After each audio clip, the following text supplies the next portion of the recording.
Cannon Radio with your hosts, Jared Logan and Joe O'Brien. Oh, welcome back to Glass Cannon Radio. We are deep in the end zone, scoring a touchdown for our team. Yeah, there he goes. Look at him, like an old pro, like an old sports ball pro. It's draft day, and Costner has the number 7 pick, buddy.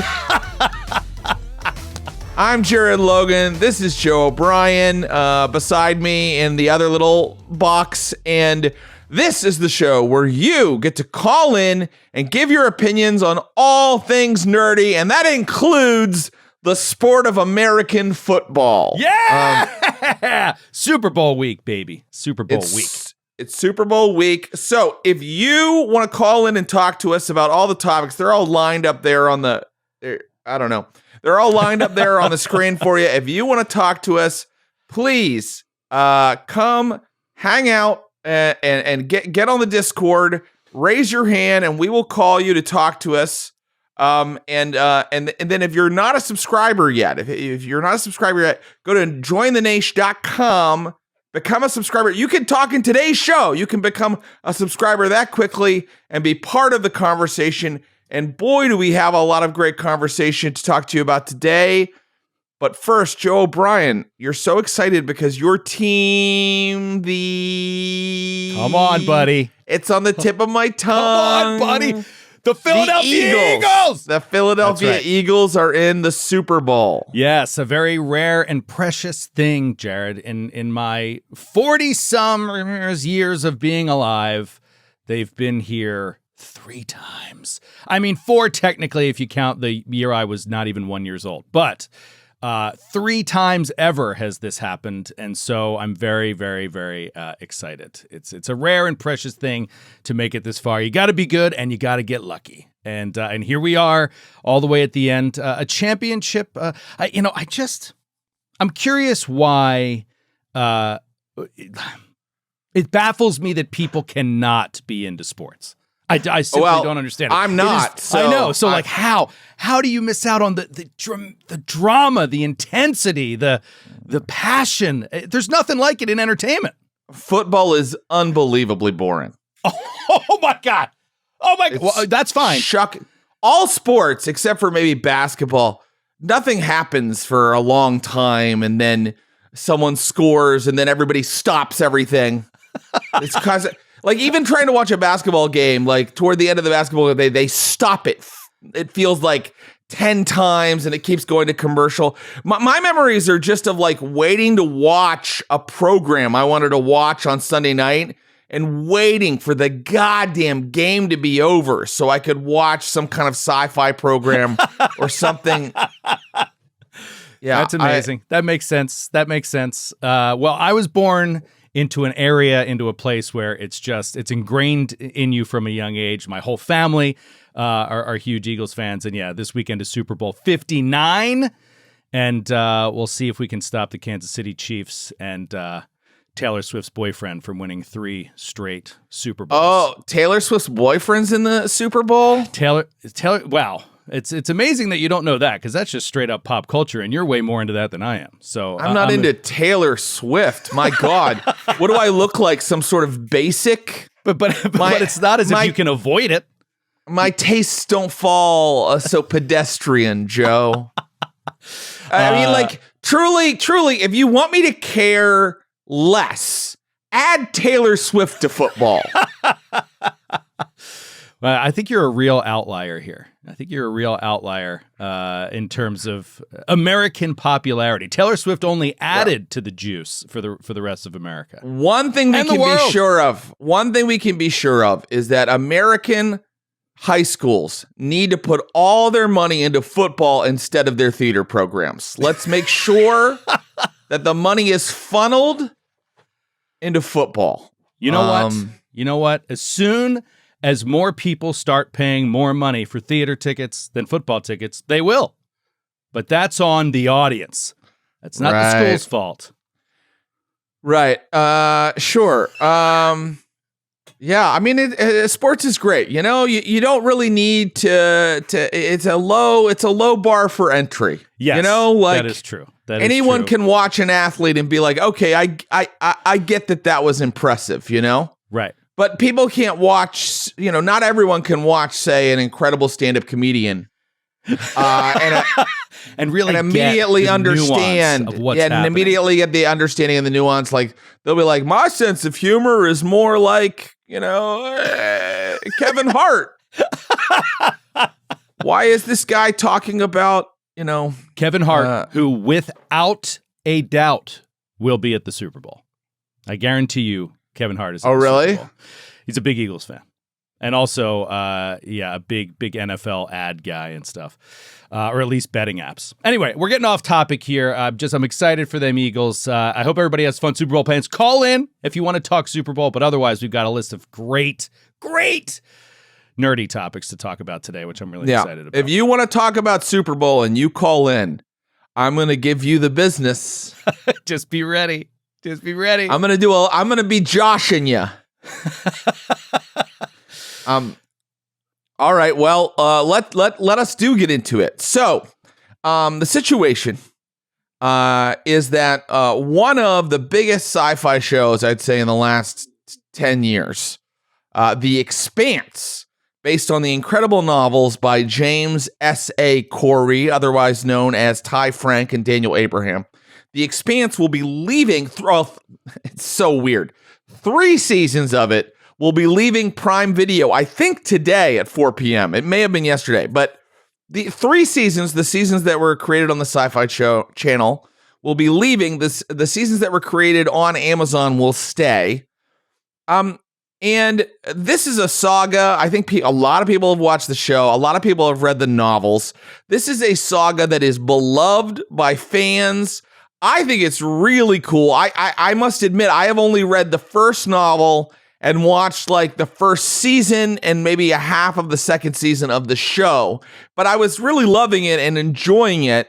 I just got into a car accident and was in a coma for several years and did not get to watch the rest of the show. And now I was like, I got to hurry and watch 2 seasons like before it disappears, but I wasn't able to do that, to be honest. But I do love it. And today we'd really love to talk about The Expanse to kick us off. And then we'll kind of talk about those streaming issues that are kicking our favorite shows off of streaming platforms we see them on, that are making them move, that are hiding them, keeping us from getting to them. Or maybe you think that streaming is the best thing that's ever happened, which, you know, you can make an argument that it is incredible in many ways. So we're going to talk about that in a little bit. But first, let's get into The Expanse.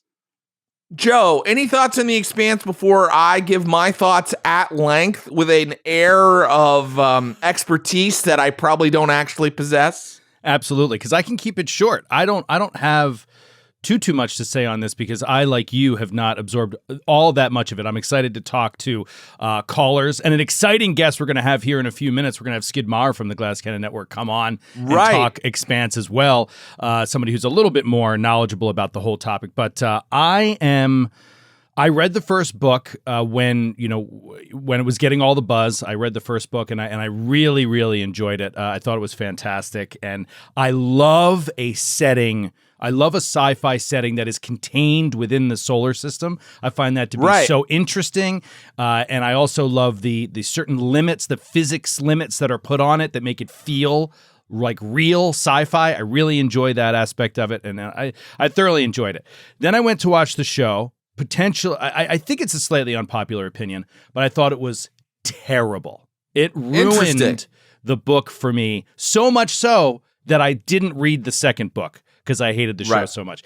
Primarily, it all came down to acting. I thought the effects were good. I didn't think the writing was terrible. I thought the woman who, I can't remember the actress's name, who plays Christian. I can't remember her last name exactly, but she was terrific. But I felt like every other main actor was unbearably bad, in my opinion. Interesting. And I just sort of fell off of it. Then, after I gave up on the show after a couple years, I read the second book of the series when I was really in a sci-fi mood, and it was fantastic. So the books are good. I can't wait to like continue reading more of them, but I am a little bit inexperienced in the whole series, and I'd love to hear everybody's takes on it today.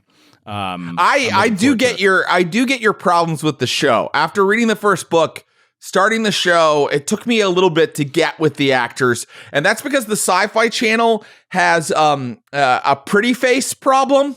Yes, the Sci-Fi Channel has to hire actors that are a tier or two below like the person you really want. And that means like for some reason everybody becomes more beautiful for some reason. Like everybody is like extremely hot and you're like, aren't these like space miners? Like like what is happening to these people that they are so beautiful? Have they taken genetic modifications? And so it takes me a second to get over how hot they are, but I encourage you to try to dive back into the show, to give it some time, because they really grew on me. Okay, cool. I'll try it then, because the scenes I've seen of it, the clips I've seen of it, it looks like there's a lot of love put into making the show. Like the special effects, the look of everything feels very immersive. And I appreciate when a sci-fi show goes out and does that. And I don't mean the Sci-Fi Channel. I mean science fiction in general. It's hard to make a good science fiction show. You don't get a lot of support, right, from general media and stuff like that. And it's great when they can be made. And so I am happy they made it. I was just disappointed with some of those choices.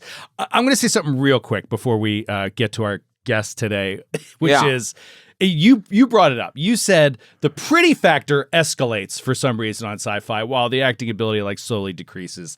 And the perfect example to me is Holden, the main character of the series, who is, in my opinion, terrible, at least in that first season. And it ruined the character for me, because I thought he was gritty and I thought he was cool. And I thought that he was, I don't know, I could just level, like he was on my level as a character. I felt like I understood him. He had a good regular guy kind of vibe.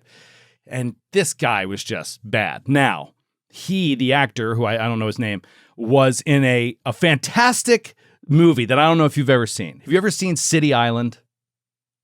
I haven't, actually. It's a very under-the-radar movie that I think is fantastic, and I highly recommend you check it out.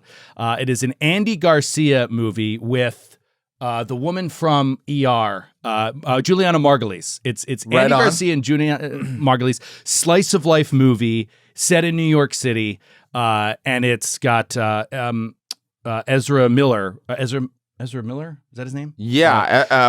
The Flash. Yes, like one of his earlier roles. He's fantastic. And this guy, the guy who plays Holden, is in it, and he plays a hot, dumb dude.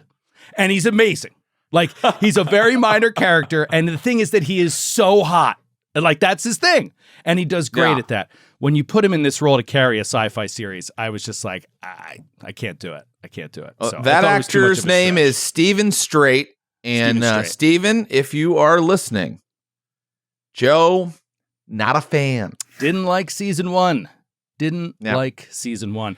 But let's talk about what's great about The Expanse. I think we should talk about a little bit about what's great about it. Absolutely. So you brought up it takes place in our solar system, and a ton of the technology, the advancements are based on real life science, making this a hard science fiction show. So you know hard science fiction versus soft science fiction, Joe. You know the distinction there? I think so. I feel like the hard science fiction really seems where the writers, creators, whomever is making it, really seems to lean on actual known science, right, and where the development we think could go, and also puts the limits of known physics on their world so that you don't just hand wave things like gravity. Right. Like, exactly. That's the perfect example from The Expanse. Or like relativity. Like you're not just like hand waving those things. The gravity thing is like one of the things The Expanse does with the most kind of hard science fiction approach, which is, the gravity in the ships is based on their thrust and I don't know, the rotation of different parts of them. That's why when you see the Rocinante, it sort of has like a spinning part or whatever. But instead of just having like what Star Trek has, which is just like gravity generators or like gravity plating. How does that work? No one knows. Of course, we also don't know how the Epstein drive in the Expanse works exactly. Some parts of the Expanse aren't super hard, but a lot of it is. And that makes it different, I think, because so much of the sci-fi we've gotten is pretty soft, you know? And that's a moving line, you know? Like it's people argue about what's hard science fiction, what's soft science fiction, but I think we can agree that like something like Star Wars is on the far other end, where it could almost be just pure fantasy. Like the Force is kind of magic, you know? The creatures and situations, I mean, they use goddamn swords, you know? So the fact that the Expanse really tries to base its entire world, its entire setting on real science is one of the things I love the most about it. Absolutely. I totally agree. And it's why I think I tend to lean toward hard sci-fi in the science fiction books that I enjoy, and I could talk more about those later. But yeah, I want to stay on the Expanse for now. And I don't know that much about it, but you know who does? Our good friend and good buddy Skid Maher, who has been an Expanse fan for a very long time, and I wanted to have him on today to talk a little bit about it. And we'll take calls while Skid is here and shit like that. So it'll be great if you want to come up, talk to Skid. You guys can have a little Expanse powwow. I'm going to invite you, Skid, to speak on Discord. So join there and unmute your mic, and then we'll add you here on video. We should get this all rolling. Skid Maher! Skid! Hello! Oh, there he is. What's up, buddy? What's up? How's it going? It's going great. Thank you for taking the time to just come over and hang out with us on Glass Cannon Radio, dude. Thank you for asking. I'm a big fan of the show. I've seen every episode. I actually do love this show. I really enjoy watching it. So thank you for having me. Yeah, I appreciate it. So my first memories of you with the Expanse are when you brought the Expanse board game into the studio many years ago, pre-COVID, and I think at this time you were heavily into the show. So before we get into anything else, why don't you just talk to us about how you came into watching or reading it first, and what your initial impressions were. I can't remember how I heard. I came into it through the show. I can't remember how I initially heard about the show, but it sounded really interesting. I must have seen some trailers or something, and it was just like. But I was very intrigued by the hard sci-fi like aspect of it. It seemed like pretty gritty, very serious, and I knew like Shora Aghdashloo was in it, and she is an Oscar winner. It's like, that's awesome. And I had also heard that, of course, my very good friend Jared Harris was in it. Right. So that was like, from Beverly Hills Cop and Breaking Bad, Jonathan Banks is in the first episode. So for me, I'm a big like actor performer junkie. And so for me, like that's a green flag for me. I see someone with that sort of power over the projects that they can choosing to do, like especially a sci-fi project. That to me is like it's a pretty good sign. I'd be like, I'm in, and I absolutely fell in love with it like immediately. And I did end up reading the first book. So your first intro was the show. Then you went back and read the first book. Okay. Yeah. I thought the book and the show were pretty well aligned. I mean, correct me if I'm wrong. Like, I know in the show they brought in elements that are in book 2 a little bit earlier just to get the politics cooking.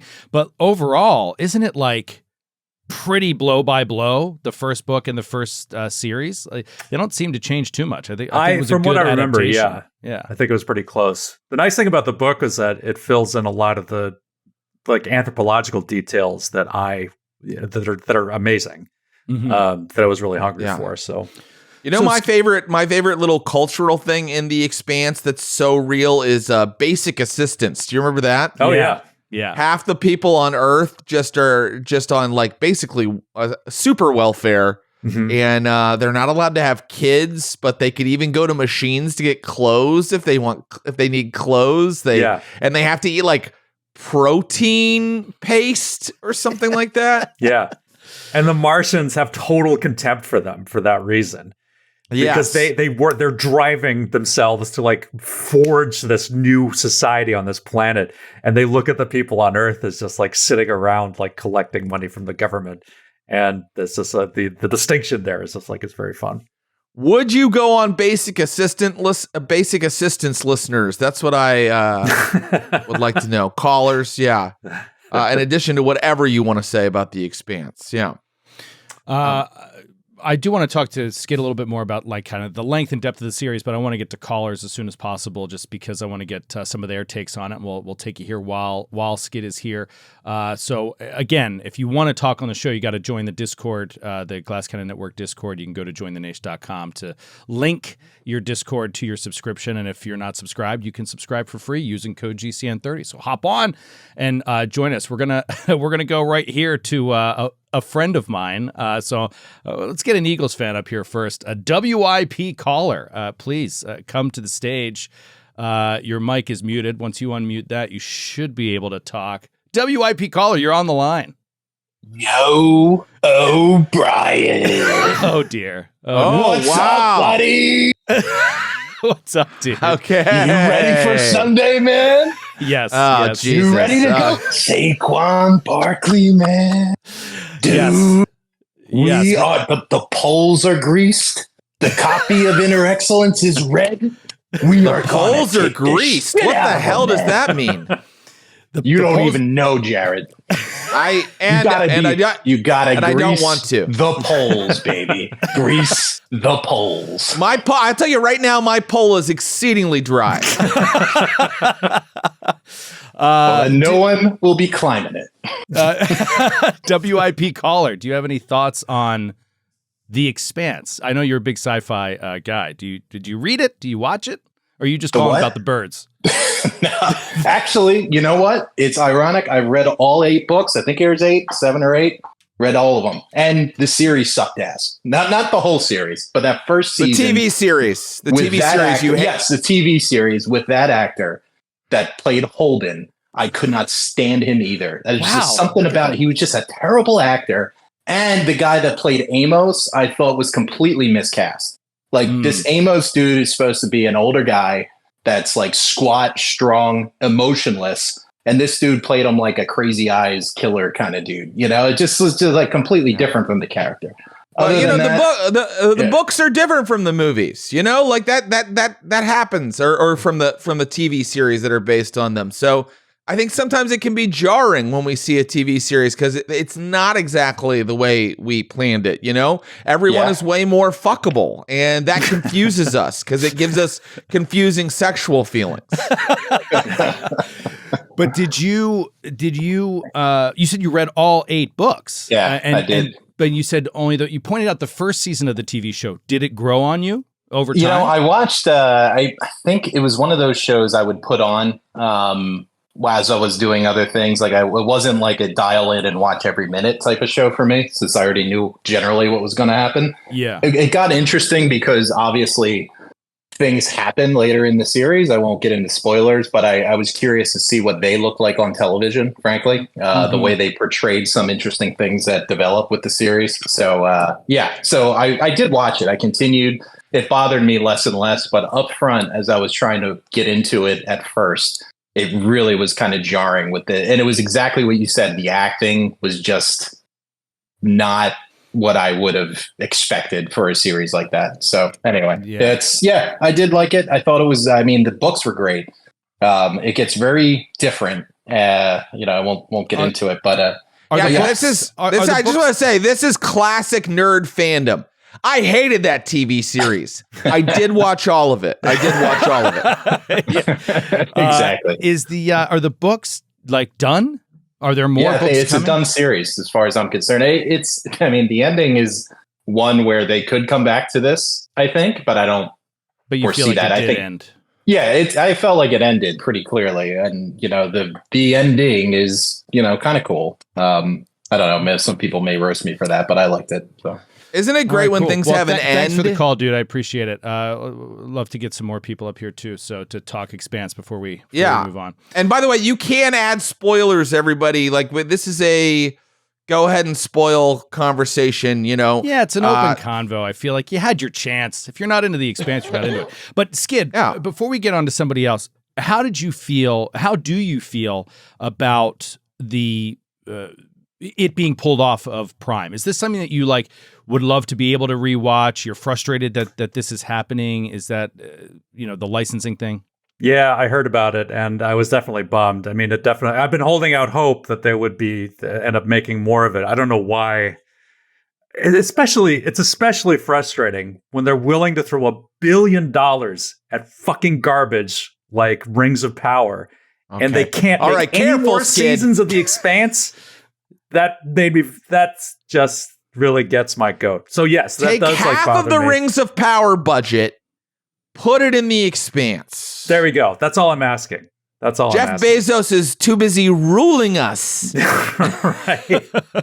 Let's focus on the important shit. Do it. It's like it drives me off the wall. So yes, I wish there were more. And yeah, it's a show that I do love rewatching. It's funny because one of the things that I do that scratches my Expanse itch is playing the game Terra Invicta, which I've streamed a couple times on the channel.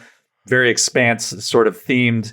And I'll have like the Expanse running on another screen while I'm playing that game, and it's like that's great for me. Like I love being able to do that. So yeah, it's fun. I want it to be as widely available as possible for as long as possible. And it's a bummer. Well, I mean, you can get it on physical media, which is something we should talk about when we get into our kind of licensing discussion in a minute. Corp Donk on Twitch chat says, "How many Expanse seasons are there?" Six seasons. Yeah. So that's a lot. That's a lot of TV to, like I said, I couldn't hurry and finish the seasons that are disappearing. I didn't have time. Let's take another caller. Let's get Herbadur to the stage. Herbadur, a frequent chat participant. What's up, Her? Hey guys, how's it going? Hey, it's going good. Great. How are you? I'm all right. Just, getting a little high to get over the president threatening to annex part of the Middle East. Yeah. Also topical. Not so much covered in this show. But do you think that'll happen, or do you think he was just talking out his ass? You know, he never talks out of his ass, so it's probably going to happen. That's exactly what he means, right? Yeah. So that's you're high right now? Yeah, because I have a weird work schedule. What time zone are you in? Eastern. Get your shit together, man. Listen, I work 12-hour day weekends, so Monday through Thursday are mine to do what I want. Wow. Okay, Monday right on. Through Thursday off. Okay. What do you do where you only work on weekends? Cloud IT engineer. Nice. Okay. What do you have to say about The Expanse? Tell us your thoughts. So I love The Expanse. Read all 8 books. I think I finished book 8 toward the beginning of last year. Talking about the hard sci-fi and like the difference between Earthers and people on Mars.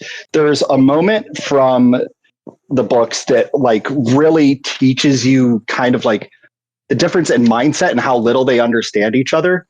The character Bobby is from Mars, and she is this hardcore badass Marine. And she visits Earth for the first time.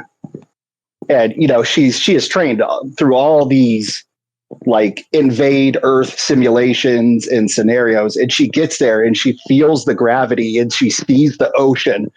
And she's like, oh shit, we never had a chance. Yeah.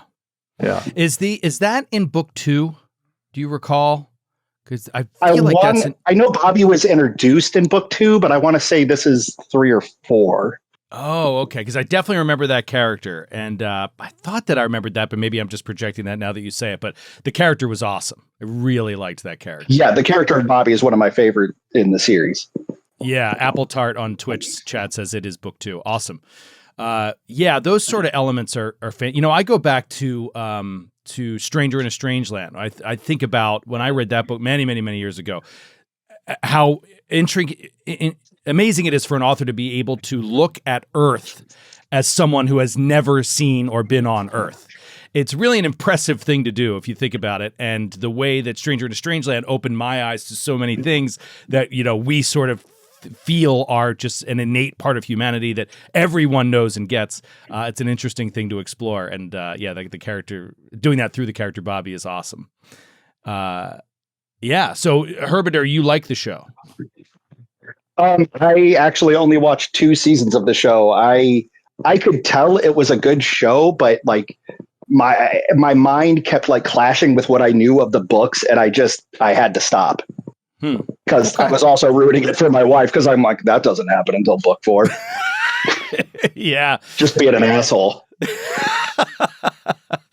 Well, do you think Herbider? Sorry, I didn't mean to mispronounce your very real name. That's how you pronounce it in Spanish. Oh, very good. So I've also offended Spanish-speaking people. Herbider, do you think some of the things that happen in the Expanse will happen in our actual world? Will we settle the solar system? Will we develop these technologies? As a weekend IT guy, I think you're qualified to answer this. Ignoring the alien particle, probably the part where people live out miserable lives mining asteroids and getting mistreated by major corporations. Yeah, that'll probably happen. Yeah. I think you're onto something there. Thanks for calling in, Herbider. Good to hear your voice, man. Good to hear your voice. Always see your name in chat, and thank you for watching and supporting and hanging out. So I want to get more callers in here before we start switching, because there is so much to talk about on the Expanse. Alex asked to speak. Alex? Hello. Can you hear me? Hey, Alex. Hi, what's Alex. going on? How you doing? Living life. I was actually just rewatching The Expanse because a friend is doing a research project on imprisonment in science fiction. And there's this great plot. It's more in the books than in the show, but with the character Clarissa, if you remember her. I don't remember. I don't know if you might not have gone to her, but she's the daughter of the insane evil billionaire. Does anybody? Skid's got to know who I'm talking about. What? We lost Skid temporarily. You're good. Keep going. Yeah, this character basically gets these illegal hormone implants installed to, commit some terroristic crimes, and gets arrested, and she has to be put in a special underground prison because the Earth government doesn't believe in the death penalty, and they also can't legally force her to remove the implants. So there's just a great bit of future politics of Earth society. Yeah, that I didn't know about that. That's interesting as well. Thinking about how you would deal with the whole penal system once you're so crazy overcrowded and on multiple different worlds, and how the different laws interact. And what do we know about again? And thanks for the call, Alex. What do we know about the authors of the books? This is a great thing to bring up, because one of them is Daniel Abraham, who's a really accomplished sci-fi and fantasy writer. You know what's crazy? I've seen his name attached to this through the pseudonym, and didn't put together until we're live on this show who that is. I've just never put together that he's written fantasy series that I've read. Have you read The Long Price Quartet? I definitely didn't read all 4. If I did, I got to remember the first book title. I'll bring it up here, but yeah, keep going. Well, he's amazing, fantastic. I mean, next level, underrated. And then the other guy is Ty Frank, who I believe was George R.R. Martin's assistant for a while, and helped him with a lot of stuff. And Ty Frank based the Expanse novels on his home TTRPG campaign. Really? I heard that as a rumor. Yeah. He has said that in interviews or something? I am saying it now, Joe. That's what I saw online. I am a journalist first, and I did call him personally, and he confirmed it to me. I think it was a Traveler campaign. I don't know if that ever was confirmed, but that was what I heard too. Yeah, I heard a rumor that it was a Traveler campaign. It was The Dragon's Path. That's what I read from Daniel Abraham, the first book of I think the Dagger and Coin. Dagger and Coin. I haven't read that. I've read the Long Price Quartet. So I read the Dragon's Path, and it was good. It was just very solid, really good stuff. And so yeah, it's very cool to see like the way that this came together, and obviously the writers who are very passionate about what they're doing and in writing a hard sci-fi that's set in our solar system with the limits that we have.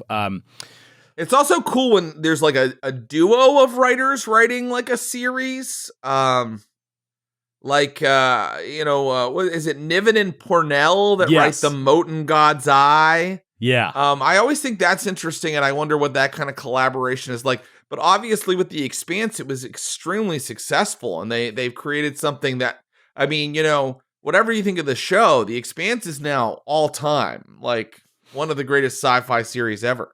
Yeah. Does anybody ever ask them about their process? Like about how, like, did one of them write one book, another one write another book? Do one of them write a chapter, or you know what I mean? Or I think they go paragraph by paragraph. So yeah, I'm curious about that process because, as you said, it's an extremely rare thing, right? I mean, you take all the books, especially novels, fiction that are out there written, like it's usually one person. You need one person's clear vision and writing style to do it. And so I'm curious how they work together on it. But I enjoyed some of those. McD turned me on to those back in the day. The Niven and Pornell books. Footfall. I remember. I think that's one of theirs. Footfall was really good. Yeah, having written a screenplay with my wife, I can tell you that they probably fought a lot while they were writing this. It seems like it would be a challenging thing. That's actually funny because I followed the James S.A. Corey account on Twitter for a while early on when I first started watching the show, but I stopped because whoever was running it was really aggressive, kind of mean actually, and I was just like, this is bumming me out. So I stopped. So I don't know what, man. It had to like wear on the relationship, I'm sure. Yeah, kind of mean. If you're aggro on Twitter or X or Discord, maybe social media is not for you. Yeah. Yeah. That said, there should be no negative comments about this show on the Discord, or you will be booted from the Discord server. And McD is part of this show, and he will know. Your subscription is immediately revoked. I'm on it. Thanks, McD. Thanks, buddy. What else did Larry Niven and Pornell do? Did they do? Oh, Larry Niven did Ringworld, I think. I love Ringworld. Ringworld's great. I don't think great Pornell series. was on that one. Yeah, great stuff. God, I love those old sci-fi books. That's what first got me into sci-fi, reading those things in like the 90s. That's great stuff. Let's bring up K-Rob here. K-Rob, long-time friend of the GCN, K-Rob. I've invited you to speak. There he is. What's up, Hello, dude? my friend. Hey, how's it going? It's going great. Good. It's going great. How are you doing? I'm great. Just got off work. No, oh, really? Were you? Yeah. Are you also high? I work. No, I'm not. I work at 2 a.m. to 10 a.m. on Wednesdays. 2 a.m. to 10 a.m. Yeah. Are you a security guard for a museum? No, definitely not. I'm going to imagine that you I work are. at a grocery store, and today's our ad day, so that's our So your ad day? What is an ad day? Where all like the prices change for the new advertisements and stuff like that. Oh, so you got to be in there at 2 a.m. to start that turnover, so it's all ready. But what time does the store actually open? 7? 6. 6. Yeah, they want it done by 7. I got done at 9 a.m. today, so it was a rough day. Oh man! Well, I'm glad you're able to join us here. That you can come and relax with us. Now, tell us your opinion of The Expanse. I disagree. So I watched the show first, and it was one of those because there's a couple of shows that were like, I start a show and then I immediately want to like continue watching it. Like Stranger Things was that way. Rings of Power was not that way. And Watch Expanse, it. I literally realized I was watching a couple of episodes and realized I had work in an hour. I was like, I hadn't even slept that night. I've done that You were before. like, oh my God, it's almost 2 a.m. I got to get going. So yeah. Yeah. So yeah, I really enjoyed the show and didn't have, like, the other people said they didn't like season 1 because they had read the book first. I had none of that. I was immediately hooked. I didn't really notice any bad acting in that first season. I thought it was a great sci-fi show. And I watched the entirety of it, but I'm currently in the middle of book 8 on the book on Audible. Okay, you're on the last book then. Yes. So I got. Are they good on Audible? Did they have a good narrator? The narrator is awesome. His name is Jefferson Mays, and one of the coolest things was, I think it was the book 7, where a character who doesn't know who Amos is talking to Amos, and just by the way he acted with Amos, I was like, oh, that's Amos. Like, cool. He's excellent. That might be how I take in the rest of the books, because I've really gotten into audiobooks lately, and I can especially something that's like very action packed. I feel like works very well for audiobooks for me. Yeah. Yeah. He's excellent. He's an excellent narrator. Awesome. Awesome. Well, thanks, K-Rob, for calling. Are you going to go on basic doing assistance? Are you going to go on basic assistance when we get God, it? I hope not. You'd be able to sleep at night though. Yeah. Hey, that would be nice. Yeah, you wouldn't have to get up at 1 a.m. to go to work. Thanks for calling in, buddy, and please keep doing it. Hey, Rob. K-Rob. It brings up an interesting, I think we can kind of transition here based on the audiobook idea is another whole aspect, especially Audible, etc., of this idea of streaming services sort of controlling the media that we are able to consume, right? So when this Expanse news came up, Jared and I talked off air with McD about it. And McD's first thing was, this brings into question really the whole way that we consume media now, and its ownership and its licensing and its leasing, et cetera. And I'm curious, Jared, what some of your thoughts are kind of out of the gate on this model that we're now all seemingly locked into, like without a real choice for how we own and consume media. So, streaming platforms as a way of consuming media are complete goddamn horseshit. They ruin the experience in myriad unconnected ways. So there's one way to hate it, and then there's a whole other way over here reason to hate it. I could go on and on about it, but let me say a couple things. First of all, when you stream something, and this could be a game on Steam, or it could be a movie you buy on Apple, you don't own that media. You own a license to watch the media, which is so ridiculous. I wish they would send me a card in the mail, like with my photo on it and everything. And so if you move to another country, for example, this is the biggest example. If you don't have that license in another area, then if you don't have it in Canada, for example, you just can't watch it. That's ridiculous.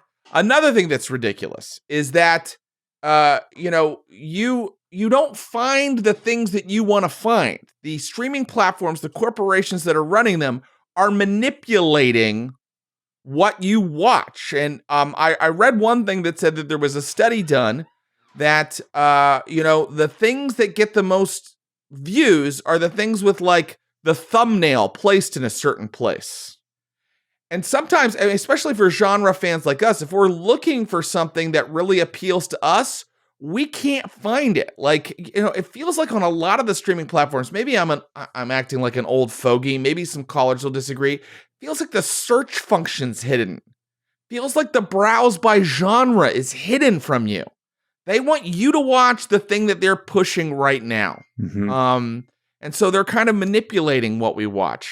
I don't know. I mean, I could go into more stuff, but I'm interested in what and Skid and the callers think. Yeah, I'll comment on that one angle real quick, which I agree with you. I don't agree with you about it just being awful top to bottom, but I do agree with you that, like, it does feel suspiciously like those things are kind of hidden or hard to get to. And I don't think that's just like an old man thing at all. I feel like you're in a situation where you're being recommended these things, and it's not until you sign in with someone else's profile that you'll suddenly be like, holy shit, like I didn't even know some of this stuff was on here. And it's stuff that I would love to watch, right? So just because I watch A, B, and C, the algorithm is spitting out, well, now you like D, E, and F and don't like M. Right? Yeah. And that sucks. It's hard to discover things, really. It's hard to discover things that the algorithm hasn't decided for you.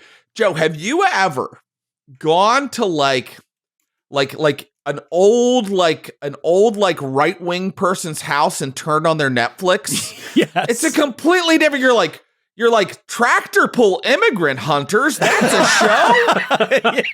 show. Yeah. I mean, it is completely different.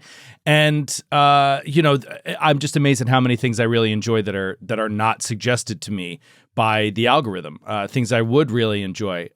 Skid, do you share in Jared's opinion here on streaming services in general being awful? Yeah, I think going back to like thinking when it started streaming, where it's just like, oh, it's possible to stream a high quality like video stream of a movie or a show over the internet. It's like, that's amazing. That's still, to me, pretty cool. But the model is fucked. I'm a big physical media guy. As a matter of fact, I just ordered this. I just got the Steel Book of Perfect Blue. Perfect Blue. On Blu-ray. Awesome. That came yesterday. So nice. I love You're actually still buying owning Blu-rays. Yeah, I'm H and like 4K. I'm a big fan of that. I do love the convenience of being able to just stream stuff on like different screens and everything. But yeah, the interface for like a lot of the streaming services is really bad. I feel like there's too many ads when it's just like you're already paying through the nose for either something you already own or like the subscription fee. So I'm a big believer. I want to try to keep physical media alive, do my part to do that because I'm a big fan of that. I also will say, I think binging is horseshit. I don't think people should binge. I don't think you really take in a show if you watch 4 or 5 episodes in a row. You need to slow down. Watch an episode. Think about that episode for a little while. You know what I mean? Like, talk to your friends about it. Yeah, talk to your friends about it. That's why most of the is services terrible. are moving away from that. They're doing a week like Severance, which I wish they released all at once because I'd love to watch the entire thing in one sitting. But it's better for the show if like you could build like sort of this, especially with a mystery show like that, where it's just like you could build this sort of like theorizing and get some like sort of cultural kind of momentum going over the span of like a weekly broadcast instead of being able to dumping it all at once.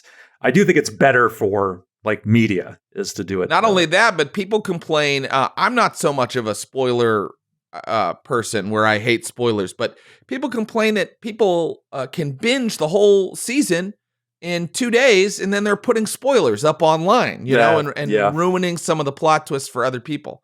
So, binging is just not good. I'm just not for it. No. Maybe some callers disagree. I'm curious to see if there's any caller out there that has anything positive to say about the convenience of streaming. Corvus Duskwalker, what do you have to say on this subject? Corvus, are you here? Corvus? No? We'll try again. How about Jimmy T?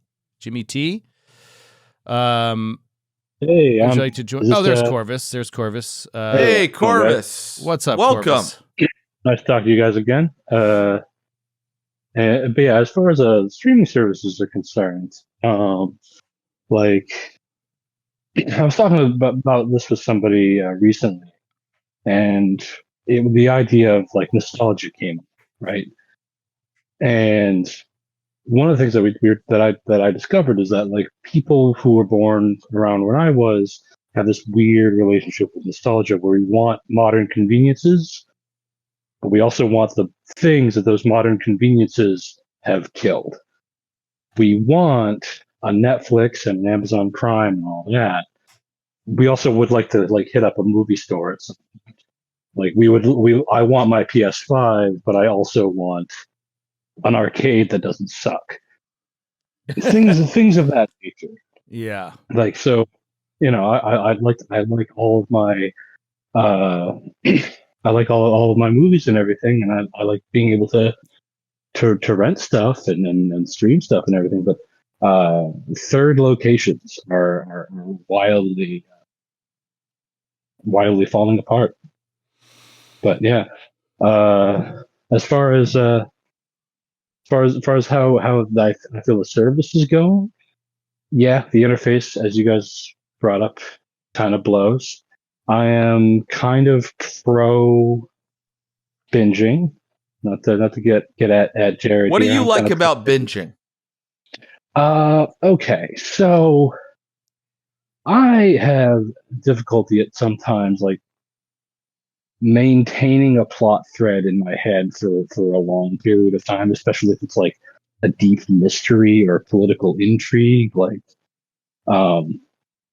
for example, like the Expanse, which I actually haven't finished, but you know, Expanse or Jack Reacher, which is a big mystery show, which is really good. But things like that, like Where you need to tie together a lot of threads, it kind of helps right, to not forget Lincoln Lawyer, details. Goliath. There's this big So- legal drama, and I'll feel like, wait, who was that again? Who is this Yeah. person? I would argue though, when you watch them all back to back and then you're done, you don't retain any of it. Like, I would say a week later you wouldn't know what the mystery was, you know? Whereas I But it's feel over. if I watch It's- something week to week, I kind of like, I get that recap at the beginning of each episode, and I retain the information about the plot better. But you're saying no. You know, different strokes for different folks and all that. I mean, there are some shows that are just not meant to be binged, like The Boys, for example. I had a friend of mine come over every week after The Boys would air. We didn't watch it together because that felt weird, but he'd be like, "Hey, did you catch the new episode of The Boys?" And our discussion about it would be like, "Yep, sure did." And it's like, "Did you enjoy it?" Not even a little bit, but it was still a great show. It's not an enjoyable show, but it was really good. So not meant to be binged because it would be too traumatizing. That show gets pretty dark. There's just too much, man. There's just too much shit going Very on. heavy. Heavy, man. Yeah. Yes.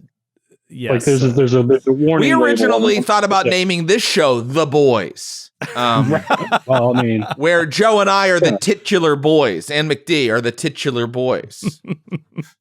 well, there you go.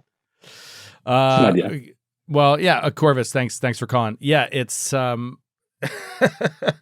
I do think that there are positive benefits to the binging aspect. I think that, however, like you said, retaining is really important. One of my favorite traditions during the height of Game of Thrones TV, which for me was, you know, seasons 1, 2, 3, you know, kind of, you know, in that range. You could go into 4 as well. Was just, I would watch it. I'd have like a watch party, have people over, watch it, and then I would rewatch the previous week's full episode right before the next episode. And I've never done that with any other show, but there was just so much detail, so much going on, and I found that it was more fun to watch the second time. So I would, you know, always have that kind of ritual. So it would be a 2-hour experience every night where I'd rewatch the one from a week ago and then watch the new one as a way to try to keep on board. But I think if you were just watching them all back to back, yeah, you'd lose a lot of detail there. Yeah. I mean, I would say also, like, streaming platforms have led to this thing with TV shows where there are 12 episodes, but there are about 6.5 to 7 episodes of actual good story, you know? I mean, the biggest perpetrator of this was when that documentary came out about the Nexium sex cult. And you pretty much had every bit of information you needed in the first 2 episodes. And then it just kept going for like 6. And I felt like some of the Marvel Netflix shows were like that, you know, Jessica Jones or whatever. Like they just kept going and they didn't have the story that they needed. And I think sometimes these streaming platforms say you need to make this many episodes, and it just doesn't need to be. It just doesn't need to be that long. And how much? How much are we sort of just like shouting stupidly into the void here? I know. We are entirely shouting stupidly into the void. Is there anything that can be done? You're right. Like, you know what we can do? Any potential for the? Here's what we can do. Just stop subscribing to every service, which we all fucking do. We all subscribe to all of them, and then it equals what our old cable bill used to equal, maybe more. And go back to buying some physical media, which gets harder and harder because less people are selling Blu-ray players anymore. Like, but like, get one. And buy Blu-rays, you know, of things that you like and watch them that way. And then you actually own them. And it won't disappear from your cabinet unless you loan it to your friend Ryan, who won't give it back, even though he's had it for a goddamn year. And if you've lost it, you're buying me a new copy. I have an interesting story on that, not on that specific topic, but on a DVD player / Blu-ray player, which just came up in my life within the last few days. But before that, I want to get another caller in here. Nikki, can you come to the stage? Are you there on the old Discord? Nikki. Hello. Hi. So I was just thinking about like the region locking stuff. Yeah, that's another big aspect of this. Yeah. I lived and worked in Australia for 3 months, and I made the mistake of starting a new show. Oh. And then time came to move back home, and nowhere to be found. Yeah. Or at least it wasn't on the same streaming platform. Do you ever think about maybe getting on a plane and going back to Australia, getting a hotel, and just finishing the show? But then she'd have to binge, Jared. And she'd have to binge. Right? This exactly. is the one case where binging would be okay. If you flew to Australia just to get a hotel room, just to binge a show that only airs there. Well, no, stay for 8 weeks and just live in the hotel. Just force yourself the discipline to watch one episode every week. I Really just like to experience imagine it, Nikki. I like to imagine Nikki at the continental breakfast bringing up the show to strangers. Well, it's funny. I found out about Glass Cannon while I was in Australia. So thankfully, you guys aren't region locked. So yes. Oh, good. Yeah, we prefer to be international. We love our Aussie crew. I'm region expansive. I like to experiment with other regions. And continuing off with the Expanse, I'm real bummed because it was on my to watch list and I didn't realize it was on Prime again with the algorithm thing. I didn't realize it, and now I can't. Yeah, it's just yeah. The whole situation's brutal, and thanks for calling, Nikki. Nikki also reminds me of like what's the show? Skid, what's the fantastic Ricky Gervais show? Extras. Isn't that one like you can't get? Yeah, it's been gone for a while. It's been inaccessible for. It's not on Max. No. Yeah, and it's just like, at least the last time I checked into it, probably a year or more ago, you couldn't get it anywhere. Like you couldn't even buy it anywhere. And I really wanted to see it because I had seen maybe a couple highlight scenes on YouTube, but like Matthew raves about it, Skid raves about it. I really wanted to check it out. You can't get it, which to me is just, that's a wild thing about the way the licensing works for media. You know, these people are deciding what is even available. Now, it's on Peacock now? Yeah. It's on Peacock. Oh, that's amazing. The other thing that's so bizarre. Wasn't that an HBO show originally? Yeah. Well, I don't know if they produced it, but it was on HBO. Okay, so originally. it was on HBO, and then you're like looking for it. I mean, I know you can Google Just Watch, and that will like let you know where things are. But the weird thing where they're all selling shows to each other now is so goddamn bizarre. Like, it's so odd. There's no where brand you're like, identity anymore. Yeah. I don't know, man. I don't know. But what about the aspect of, just to play devil's advocate? We love devil's advocate on this show, right? What about, Great movie. The sheer, where is that stream? Anytime you can get Keanu Reeves. Anytime you can get Keanu Reeves to do an accent, you're in good hands. I'm going to play devil's advocate after this on my Blu-ray player. Nice. Oh yeah, I wanted to tell you my DVD story, my Blu-ray story. Last Friday night, was a big night here in the O'Brien household. My wife had a girls' weekend thing at the mountains where she was going away for a couple nights. So I had the kids solo, and all week I had hyped up that Friday night was the night we were going to watch Star Wars for the first time. A New Hope. Star Wars: A New Hope. My kids they're 8 and 6, and I have kept them completely unexposed to the Star Wars universe. We don't do Lego Star Wars. They don't do TV shows. I haven't done any of it because I was like, I want to wait first. You have to watch A New Hope, and we'll go from there. And I felt like they were old enough. I felt like they're ready. And so I was very excited. So we sit down, and of course, I'm like, you know what's so great? This is just on Disney Plus. Also, and here's where that brand identity is like getting ingrained into kids from a young age. As soon as my daughter was like hemming and hawing about it a little bit, and she's like, I want to watch this other movie I already like, and I was like, well, I brought up Disney Plus to watch it, and she was like, oh, it's Disney Plus?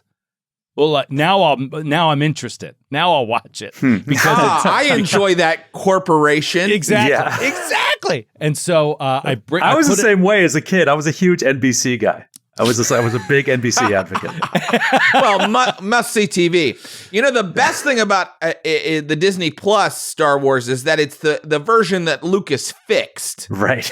Because the original was so terrible, and then he put in the real aliens in the real way it was supposed to look, and now it's better. So this was the downside, right? But I feel like, I should have this fixed by Empire. But for Star Wars, it's like, this is my only option. I'm just going to go with this, and I want them to see it. So we start it. 25 minutes in, it's connecting. They're getting it. Now I have to explain very basic concepts like what an empire is and what a rebellion is, right? Like I sort of have to explain that, but then they get it, and we're moving along. 25 minutes in, boom, my entire house blacks out, lose power. What? Entirely. This is not a normal happening around me. There is no storm, no wind, no snow, nothing. My whole block is just out of power. It's like, what? And I'm like, I can't believe this is happening when we're going to watch Star Wars. We go 2 hours without power. I've got flashlights out. We're playing card games and stuff, passing the time, hoping it'll come back on at some point.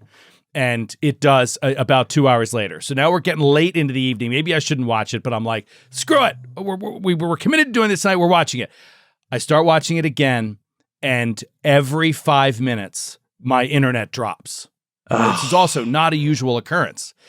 But this brings up the whole other aspect of this discussion, which is not only do you have the services, not only do you have the licensing issues, but everything is relying on your internet. Like, keep that in mind too. Like, if that goes down, if that gets fouled up, if some if companies messing that up, you also lose access to all the media that you've purchased or are even monthly licensing as a subscription. So all of a sudden, I was just like, this is so frustrating. And I was like, wait a minute. And I literally got out a flashlight, went into my attic. I found my Star Wars DVDs that I bought in like 2004 or something like that, like the box set DVDs and the DVD player, like all of which was in the attic. I pulled it all out, plugged it all in. I was like, we're done with this. As long as we have power, we're just going to watch this whole movie without interruption.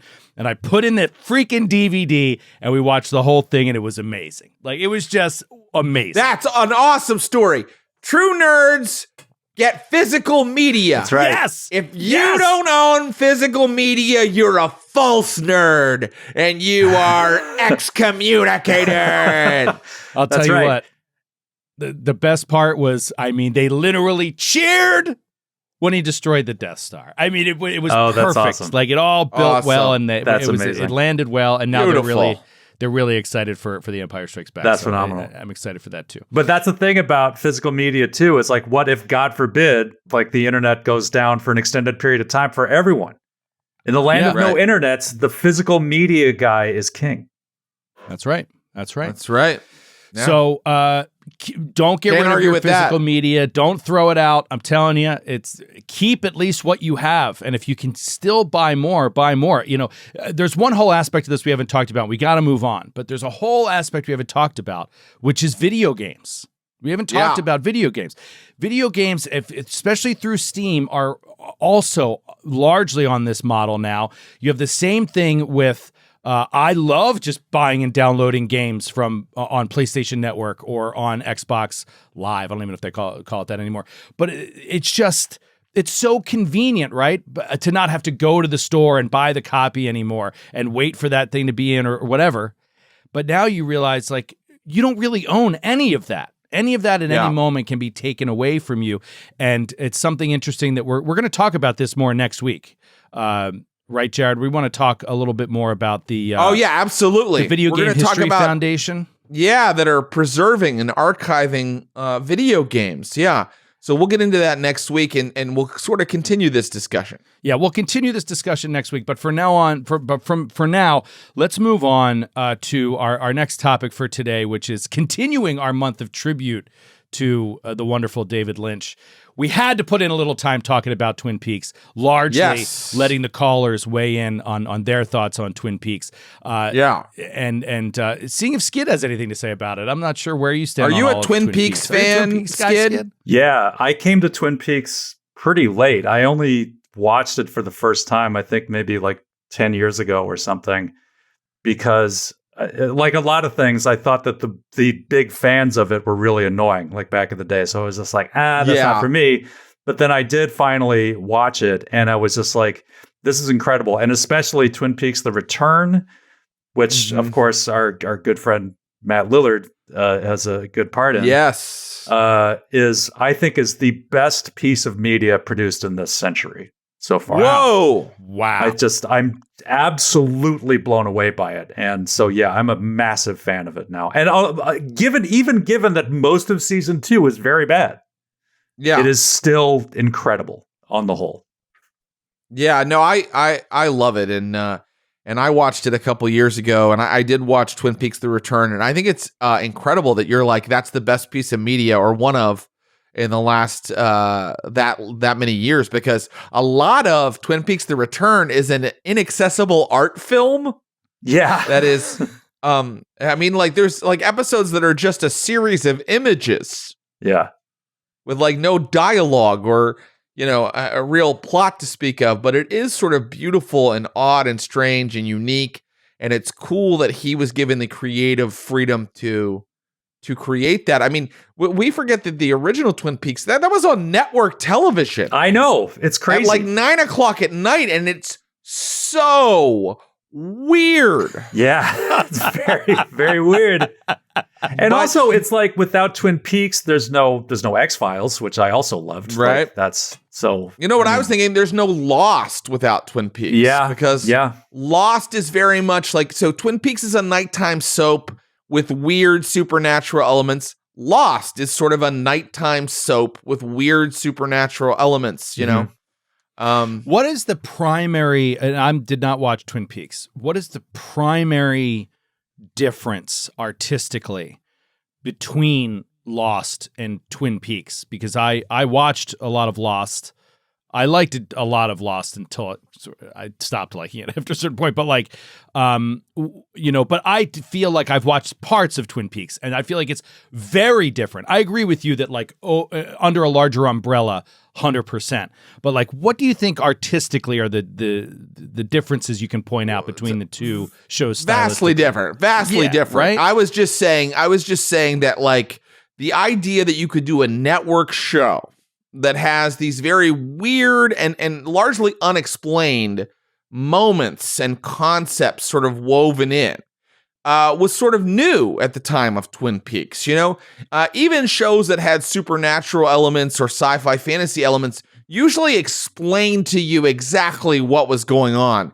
Twin Peaks, it's unclear when you finish it exactly what was going on. But it feels like it did. You feel. I feel like I understand it, even if still I very couldn't explain satisfying. it. Still very satisfying, and there is a mythology that you can kind of piece together. And I feel like Lost, is similar in that way. There's sort of this mythology, but you never are told it all at once. And these little unexplained things happen from episode to the episode. So that was the only comparison I was making. But Lost, I mean, I really love Lost, but so inferior to Twin Peaks, which is actually David Lynch's artistic vision, at least for season 1 and then the return. So, and the very tail end of season 2. Yeah. The spirit of bringing this whole thing up is just to again give tribute to David Lynch and his art and his creativity throughout, his entire career. And I think a lot of people would say that Twin Peaks is his magnum opus. And I know that a lot of people in our community, really love it. So I'd encourage people to come up and talk about it and just talk about, what you love about Twin Peaks. What are some of your favorite episodes or parts or moments that really stuck with you forever and they really kind of landed with you? We have Fengus here who I think has something to say on the subject. Fengus, if you'd like to come on up, join us. K-Rob says, yeah, it's great. Sure, it's great. I will tell, while we get our caller, I will tell this very brief story from my wife. My wife was not allowed to watch TV growing up, but she still found out about Twin Peaks.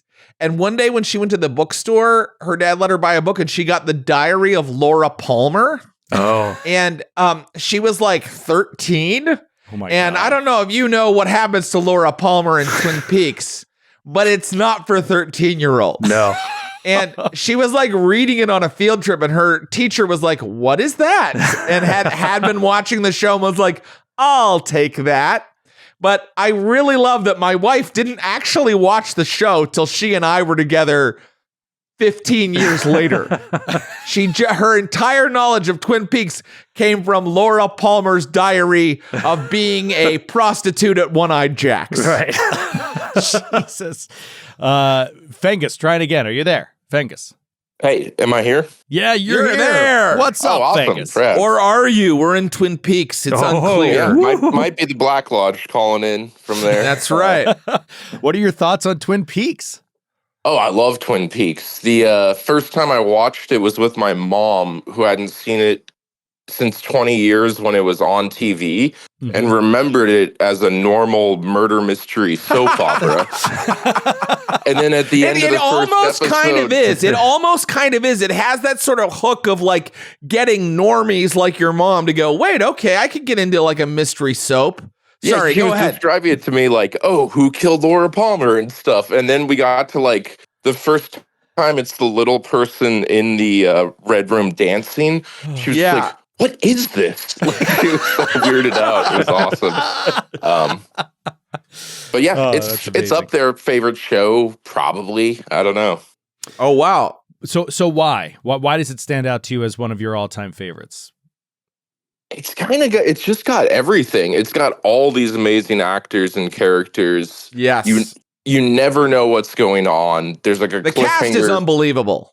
Yeah, the cast is crazy. And like they're all still great. Like, I don't know, they all went on to have better careers kind of even afterwards. And yeah, it's you can think about it and puzzle it out forever, which I love. And you're never going to get to an answer, but I can accept that, you know. And that's then so weird to me. That is, to me, that's the weirdest part about this entire genre, if you want to call it that, of this body of work of Lynch's is kind of famous for being like leaving you with more questions than you started with, kind of thing. And I do understand how it's fun to get with your friends and debate, right? What was happening here, what this meant or what that meant. Yeah. But I guess, it's just my personality. I like things tied up, a little bow, perfectly, so that I could, I don't know, Skid, do you enjoy this aspect of these kind of shows where like you're not given answers? Well, yeah, I think it's like I was saying before. It's you're not given all the answers, which keeps you thinking about it. But it, like I said, it also feels like deep down you have them. Like I feel like on some level, it's satisfying. Yeah, like I've said before, David Lynch was the master of sort of replicating the experience of having a dream with like dream logic and everything. It's just like the events in a dream like may not make any sense at all when described to somebody, but like when you're in the dream, it's just like everything feels like they make perfect sense. And that's sort of how it feels watching the show. So, it's the same. It touches me as deeply as a dream would without me like being able to explain like every element that was in the dream. Yeah, and I'll also say, Joe, I mean, I love an ambiguous ending or a sort of mysterious sort of plot where you don't get all the answers, but I think it's hard to pull off. And I think without David Lynch's like incredible style, it doesn't work. There has to be something else at work. It can't just be not giving answers. It's got to be like evoking, like Skid is saying, this sort of feeling of a dream. So not getting the answers still sort of makes sense on some level. Do you feel like Lynch knew the answers and danced around them in a creative way? I can tell you that he does not know all the answers, that he sort of makes things up as he goes along. I've definitely read interviews to that effect. And for example, the main demon in the series, Bob, the way Bob is introduced was actually an accident. They actually caught the actor. Forgive me, I don't remember his name. He was like a production guy. He wasn't even. He was a crew member. Yeah, and they accidentally caught him in a shot in kind of a scary way where he was kind of over in the corner, and David Lynch was like, "Oh, I'm going to use that. I'm gonna weave that into the story and make it more of a thing." So I kind of like that because that's also a little bit how TTRPGs sometimes play out, where you're kind of like, you kind of go with the happy accidents or what the players are feeding you. And I think that's a really pure form of like a creative way to work is the way he worked, where, he didn't have all the answers. He didn't have it all outlined out ahead of time. Let's take another caller. Let's make it 3 in a row for Verdukai. I'm pretty sure Verdukai's been featured on every episode of Class Talk Radio. Our co-host Verdukai. It's me. Verdukai, I feel like you mentioned something about Twin Peaks before when we first brought up Lynch back in episode 1. I can't remember, though. Are you a big Twin Peaks fan? I was saying that I had gotten about through the first season and the first half of the second season before I kind of dropped off interest-wise. I remember now. And I haven't gone back yet because I got distracted by other things on streaming services. So there it goes. Yeah, there you go. So are you going to watch Tiger King instead? No. I was getting mad at Disney Plus and buying things on other streaming services because they started dropping like 20,000 commercials in the shows all of a sudden. I was like, oh, great. You just have to pay them more money, Verdukai, and then you don't have to look at those. Right. It's a very fair model that we all agreed on. So what you dropped off interest. We've already heard from a few different people that season 2 struggles a little bit there. What stood out to you about season 1? To me, thinking back to like media from that time period, because I grew up in that time period, it was just so different than everything else that I go back and watch from that, time period. Like I said, like that Jared one said, scene. It's astounding it was on network television to me. Yes. Like, there's a lot of it where I'm like, oh, this was on network TV. This is crazy. And the funny thing is, like Twin Peaks in my mind for years and years and years, I kept getting it confused with another show. And I can't remember what it was called now. But you it were was like our other caller's mom. Yes, I thought it was You were the like, twin show where it was that's the supposed one to be with these Twin two Peaks. twins. That's the one with George Clooney saving lives, right? No, it was like this guy. It was like Was a it show. where Northern supposed to be- Exposure? I don't know. It was like they were supposed to be twins, but one was really tall and one was really short. And they Thanks for solved crimes calling or in something. about a Yeah, show I that you know. kind of think Sorry. you might don't remember, Vertikai. I was hoping to get in on Hey, the media Vertikai, ownership is there thing. anything else you don't remember you'd like to talk about? Yeah, Let me tell you this story about Brent Spiner.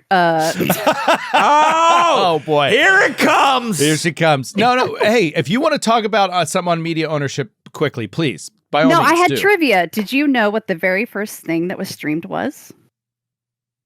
No, I do not know this. No, fun what is fact. it?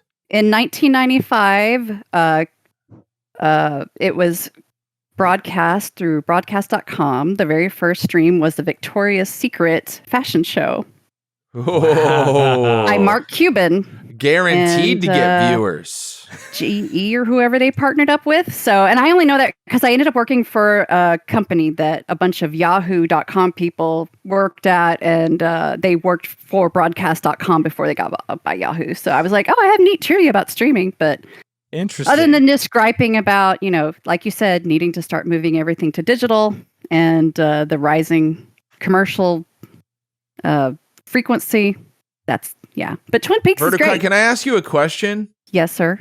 Where can I see that Victoria's Secret fashion show now? I will drop a link in the Discord. Oh, I was looking it up earlier to verify the Thank date. you. Thank you, Vertikai. Good fun fact. I want to go back to Fengus for a second, not on an actual call, but Fengus got dropped before he could finish his point. I really like this. He just wrote in Discord chat and said, at the most basic level, film and television use light and sound to give you an experience. David Lynch is one of the best creators at giving an experience, but it's just that experience isn't just the telling of a narrative.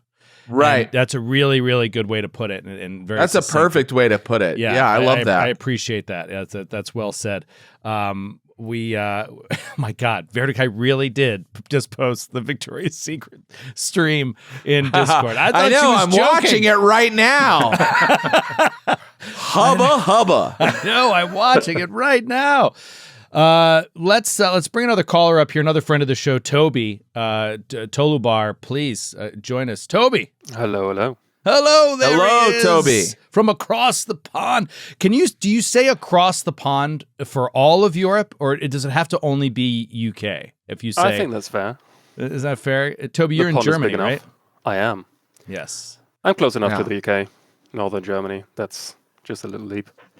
It's a little leap. I call Germany the Rhineland in casual conversation. Thank you. Finally, someone does it. We do need to bring it back. I'm going to take this opportunity, Toby. We're going to get your thoughts for a second, whether it's ownership or Twin Peaks in a second. But I just want to take a moment to highlight what's coming here in the next half hour and use Toby to kind of back that up. So we have an exciting segment coming up next that you got to be here for, especially if you're in Discord.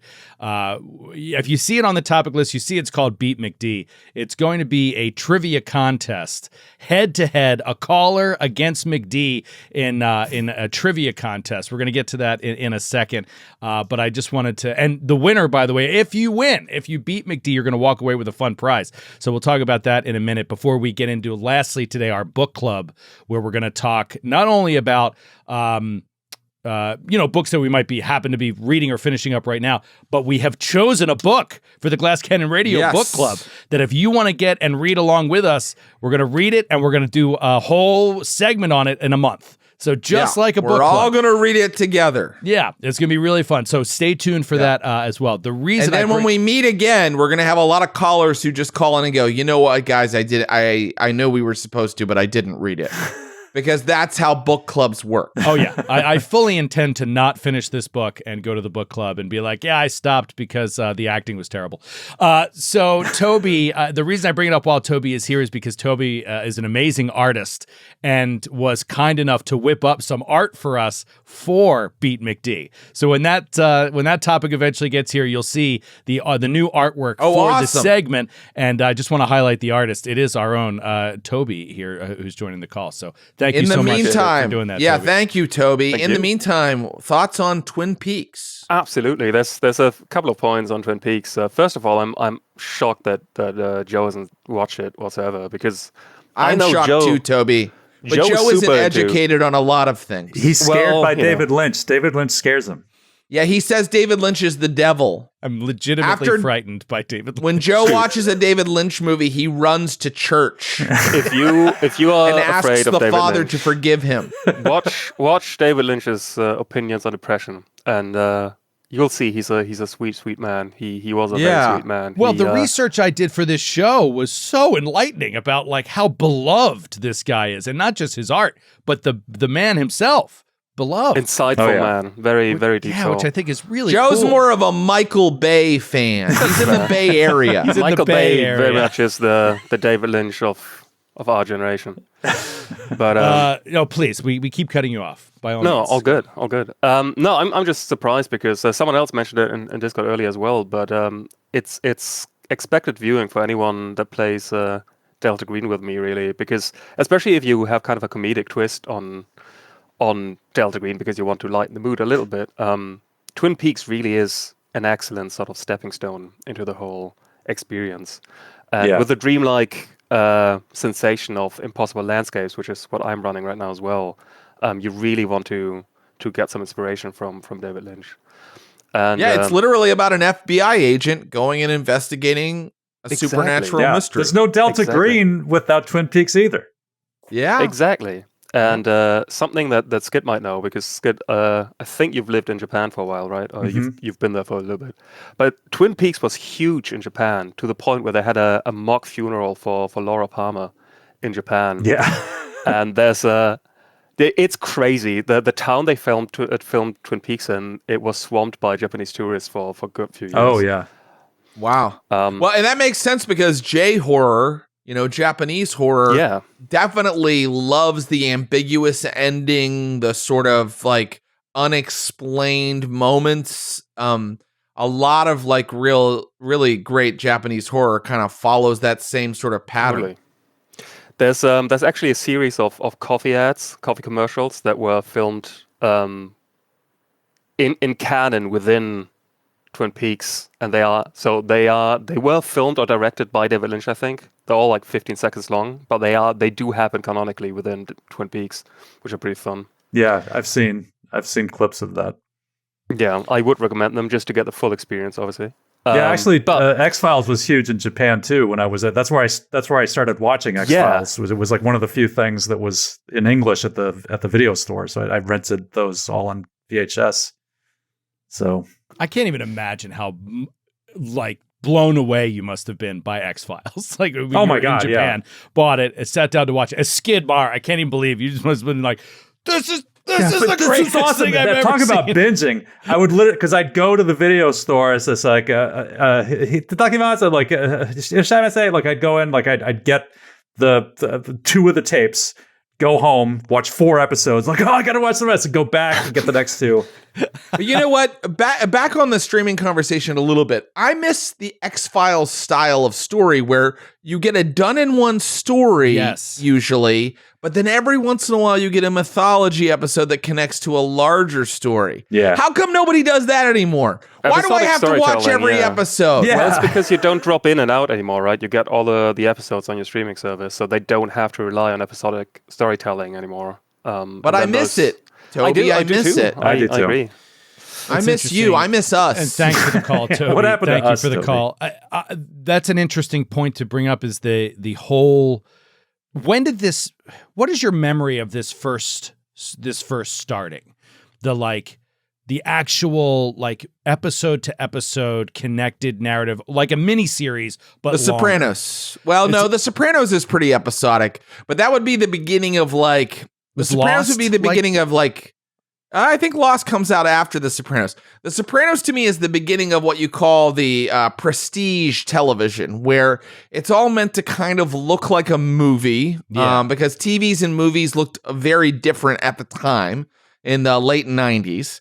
And The Sopranos really does reward like watching every episode because it did have like a season plot line that went through it. It's still more episodic than something like maybe Lost or definitely the stuff we have now, like a what about Squid Game. You made me think of HBO, like Oz, The Wire, right? Those were The Wire is so connected, right? Is that like but they're sort of like seasonally. They have season-long arcs. Yes, it's all kind of connected, but seasonally it was like serial, each one. But I'm curious about when that kind of first came to network television, like broadcast. The first example that springs to mind for me is a show called Crime Story, which was a Michael Mann produced, very stylish sort of cop show set in the early 60s with Dennis Farina in it, which I think I've gone back and watched a little bit. It's still pretty good, but it had that like continuity like over the course of the show, where it's just like something like Miami Vice, which was also Michael Mann produced, was much more episodic. There were some sort of elements that like would continue on throughout the show, but for the most part it was very episodic. With like Crime Story, I remember specifically like had these long sort of like arcs over multiple episods. There is the argument to be made. There is an argument to be made for the serialized story and like, long arcs like that. I mean, there are great shows that do that, but my problem comes in when that's all you get now. Right, like, that's the only. If you could do both, that's the sweet spot for me. Because I definitely prefer a more serialized like storytelling episode. But yeah, if you can pepper in like X-Files did, like they did it like so well with the Monster of the Week stuff, with the mythology stuff, and getting them, it's like peanut butter and chocolate. I'd like to hear from our producer on this show, our good buddy McD. I think that this would be a great time to have McD weigh in on Twin Peaks. McD's been a longtime fan and proponent, I believe, of Twin Peaks. McD, are you there? Can you hear us? I can hear you. What's up, buddy? Hey, buddy. First time, long time. Yeah, for real. I mean, you've been in the background last 2 weeks on the ones and twos, doing a spectacular job. There's a lot of moving parts on this show, and compared to other things we've done, and you're doing amazing work. Do you have a minute here to talk to us? Yeah. No, I got nothing but time. Go ahead. Shoot. What you got? Good. Did you watch Twin Peaks when it originally aired? No. Okay. No. Did anybody in your family watch it when it originally aired? Do you recall? Because your family was like, so to give everybody a little bit of background, McD's family was like on to this like cool and weird stuff back then. So like McD's dad was into D&D when nobody's dad in the neighborhood ever heard of D&D, right? Like, right, and cool. So I'm curious if you if they ever watched this stuff, your parents. Twin Peaks, not that I remember, man. My mom kind of controlled the TV at that hour of the day. Yeah. Like my dad was Sunday morning PBS watching Doctor Who kind of viewer. Yeah. There's something that my dad never Doctor did. Who. Write it down. We got to do an episode. Oh, yeah. I love Doctor Who ep. Yeah. Well, what about, so then when did you watch Twin Peaks? I probably watched Twin Peaks through video rental. I want to say that was a me and Jasandi endeavor. So like college-ish era. When I was in college in Memphis, Tennessee, there was a video store called Black Lodge Video. Oh, that's cool. Yeah, and they had a lot of weird cult stuff. But yeah, that's how I watched it too, was like in college on DVD. Yeah, I mean, I want to say I wasn't like blown away by it when I watched it. And that was kind of how I felt about Lynch in general at that point. Like I felt like Mulholland Drive, I didn't love when I first watched it. I was just not in that headspace for. I think I was way more. Do you feel differently now? No, do you feel differently now? Drive? Not really. No. But hey, man. But it's also you're wrong because Lynch is a genius. Not disputing it. Totally a genius. I think the most Lynch thing we watched Dune a lot. My dad really liked Lynch's Dune. I believe we had an SLP VHS that had the Hitchhiker's Guide to the Galaxy BBC miniseries and Lynch's Dune on it. So you could just watch one right into the other. Oh, man. Whew. Oh, man. I was just rewatching that recently, too, the BBC series. It's so good. It's amazing. Yeah. Like better than any other adaptation, I would say. Yeah, yeah. You know, I like the new one, the Most Def Hitchhiker's Guide. Yeah, that was pretty good, too. But I liked that. I think that the TV show holds up better than most of the other stuff. The cool thing about the Hitchhiker's Guide stuff, just real quick, is that it was actively adapted, most of that stuff, with Douglas Adams' assistance. And they were like adapted as their own sort of standalone products.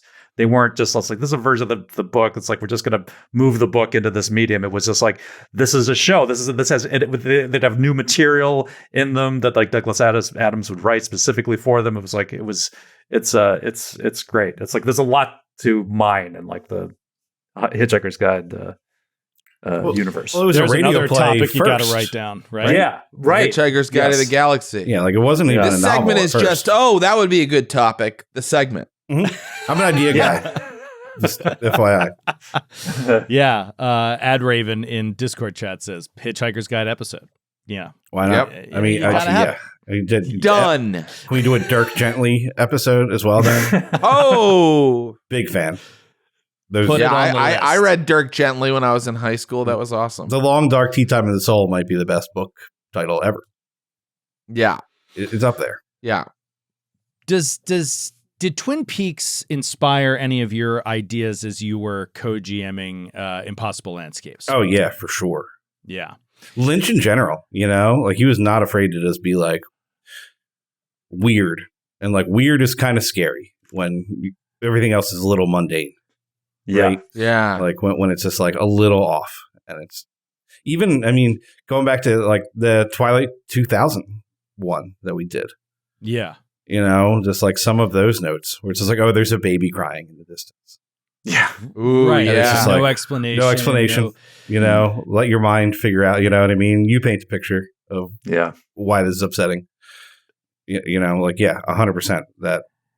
And I mean, really, it's like Lynch, but like it's hard to even like take that away from like X-Files because like that was, you know, like way more in my like wheelhouse, just age-wise when that came out. And X-Files was, and I mean, I don't know if you remember the show, but I believe X-Files where we lived was on like Friday nights at 9. Mm-hmm. Yeah. Oh yeah. And the amount where I lived too. The amount of X-Files I watched as a 14-year-old, like sitting at home at 9 o'clock on a Friday night. I mean, I don't know what teenagers are like now, but when I was 14, you didn't go out on a Friday night. You stayed in and you watched lots of TV. Oh yeah. Yep. Indoor kids. Yep.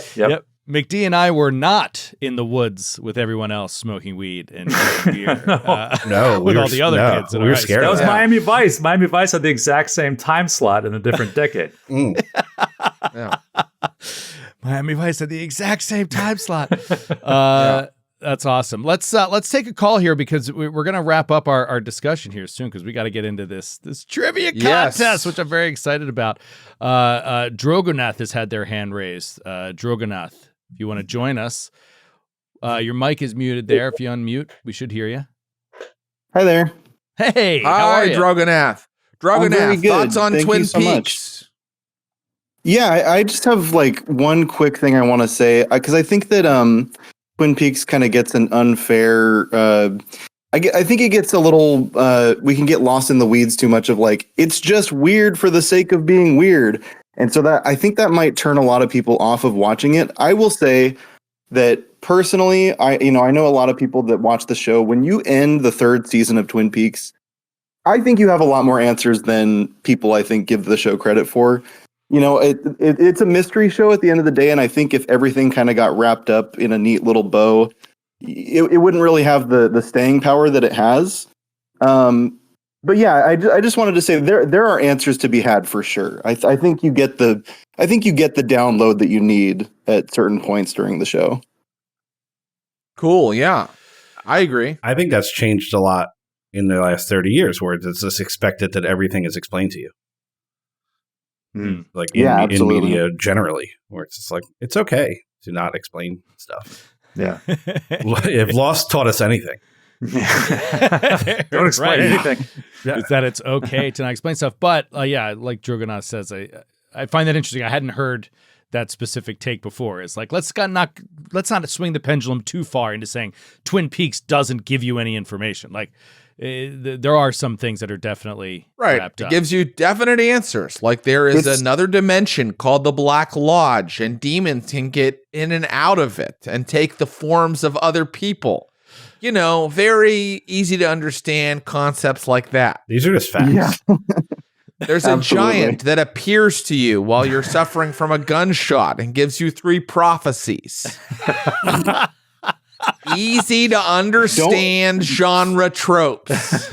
Don't forget the all-telling fairy frog that crawls out of your mouth when you sleep. God, I know. it freaks me out. Thank you, Drogonath, for putting a button on Twin Peaks. These are the kind of things that are just horrifying to me. Well, Skid, I want to thank you so much for being on, man. Thank you for coming by and hanging with us, for this. Good to for see this you, whole Skid. thing. Thank you. It was awesome. And by the way, I having you did order the entire Expanse series on Blu-ray as we were sitting here. There it is. on. That's amazing. There's one conversion. Did you order it? one conversion. Did you order it on Physical Amazon? media. I did. Well, Which sucks because it's also not only am I giving money to Jeff Bezos, but it's not going to be here for 3 weeks. So Bezos, if you hear this, or if any of the devices you use to monitor all communications hear this, we respect you as the leader of our country, and we do not wish to engage in thought crime. Thank you for your wisdom. Boy, we say Lynch is a genius, but we forget about Bezos. I know people always JB. That's all. Yeah. Pour one out. Thank you, Skid, man. It was so good to see you. It's great as to have you. always. Can't wait Also, to real have you on quick, another I want to one. shout out one of Jared and my favorite comedians, Dana Gould. That's a new comedy special. Yes. It's fucking great. Highly recommend. It's called Perfectly Normal. Dana Gould. Yeah, we really enjoyed that. I love Yeah. Dana Gould. Yeah, it's fucking awesome. Yeah. Thanks, Skid. And that's another thing that we should definitely get on the old topic list. Is like we need to talk a little bit of comedy here too. Like let's get that in there. Well, at some Dana Gould point. would be a good example of a very nerdy comedian who talks about really nerdy stuff. Yeah. So I mean, he has whole bits about Planet of the Apes and stuff like that. So we should definitely talk about Dana Gould and some other comedians who do that kind of thing. All right, on to it, Jared. Let's do it. All right. Okay. So welcome to a new and recurring segment here on Glass Cannon Radio, Beat McD, where you, the caller, are going to get a chance. One caller is going to get the chance to compete with McD in a trivia contest to win an incredible prize. And let's see. Well, if you think that you'd like to be involved in this, let me tell you the topic for today's trivia questions so that you can kind of decide whether you want to raise your hand and weigh in on this and be considered as a potential competitor against McD today. The topic today, in honor of the Expanse, will be solar system trivia. Solar system trivia. I want to warn our viewers, listeners as well. McD is going to defeat you. You're not going to get the prize. This man has been training for weeks. We haven't given him the answers. He doesn't know what we're going to ask. I've been reading Funkin' Wagnalls. He's just been reading World Book Encyclopedia. Mm-hmm. He fired up his Encarta Encyclopedia on his CD-ROM drive. Mm-hmm. Multimedia is the future. McD is ready for you, and you will be defeated by his vastly superior intellect. But if you think you know something about the solar system, or you just think it would be fun to try your hand at this trivia contest, please raise your hand now. Maybe say in the chat, I want to beat McD. I feel like I can beat McD. Yeah, I feel like I can beat McD. I want you to win. And Joe, why don't you kind of go through what the rules will be while we find our competitor? I will. You know what? I'm just going to bring somebody up here first to respond here with Scram. Scram, can you hear us? Howdy, folks. What's up, Scram? Are you howdy, ready Scram. to take on McD? I'm going to give you the rules here in a second, but let's do it. Awesome. All right, so here's how we're going to set this up. We want this contest to be fair. We want it to be quick and effective, and hopefully have a little fun at the same time. So it's going to get structured like this. It's going to be a time limited question and answer period. Jared is going to ask you questions. You will have 1 minute, and that includes most of the time the asking of the questions, to answer 5 questions, we said, right? We have 5 questions. We have 5. And you'll see how many you can get right out of 5. Now, first, Scram, you're going to go, and McD is going to take off his headphones, not have any sound access to the show for that period, and we'll essentially go into our version of a soundproof booth, and then we'll see how many you get right, Scram, and then we'll bring in McD. Now, it's going to be very important, chat, that you guys got to be helping us out with this, too, and that means no writing down anything in chat about the answers or what was said. Just let us get through the segment, because it's going to be hard for McD to not see what you're writing. McD, do your best to not look, but everybody try to stay cool on that regard. Just to repeat, do not write your answers into the chat. Do not do that. You'll ruin it. DMs are It'll be like you completely took a open. shit under the Christmas tree. That's true. You can DM. Sure. Go for it. Yeah. If you want to DM answers directly to McD, feel free. Or Scram. Yeah. That's fine. I'm realizing now there are many ways to foul this up. All right, so here's how it's going to work. After Jared reads the first question, I'm going to start a timer. You'll have 1 minute to answer as many as you can in that amount of time. If you answer, the first thing that you say is your answer. If it's obviously an attempt at the answer, you don't get multiple attempts. If you are correct, you will hear this. If you are incorrect, you will hear this. At that point, I didn't even know we had that. I love it.